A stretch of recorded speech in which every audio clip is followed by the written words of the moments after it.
So the goal with Kennebunkport was to provide a socioeconomic mix, to create and endeavor to maintain the culture of Kennebunkport. And what we found was that housing was so expensive that our middle class was not able to afford housing here anymore. The board came up with a housing study, which led to the housing committee, which was creating a housing trust. And that goal was to create more affordable housing for the mix of all those who live in Kennebunkport. I think the biggest challenge was certainly finding affordable land to develop in Kennebunkport. We have a lot of marsh and clay and ledge, but the town was able to donate 2 parcels to the Housing Trust to get them started. Land continues to be a challenge. Kennebunkport has been very generous.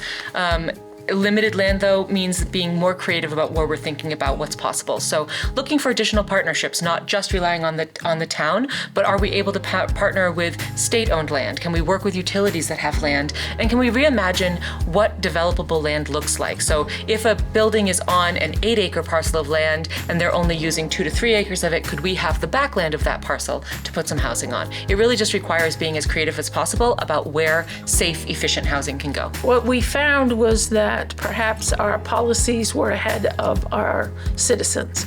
And so that's why the board decided to do a housing study to bring the data and the information forward. That was completed in 2018, and that was a very public process that came with a list of recommendations. And as part of that list, we ended up developing the Housing Trust. Success has been that we've not only created a housing trust that will create affordable housing forever after, but that we have 6 homes that were successful to completion and have families in them, and we're working on the 2nd neighborhood. I think it's really important to understand who is in these homes, because that really is the marker of success. So within those homes, we have a couple that are small business people that own a small storefront in our downtown. We have a bartender that works locally, a delivery driver that's local. We have a public works worker and a coffee shop worker, a social worker, a fully disabled veteran, and a couple that includes a local cook and a administrative assistant. And 5 of those homes have children that are helping to create a culture of families in our community as well. The people that are there, I think, are one of the testimonies of the success in bringing in just normal people that make up a community and that are there to provide the services that we all rely on.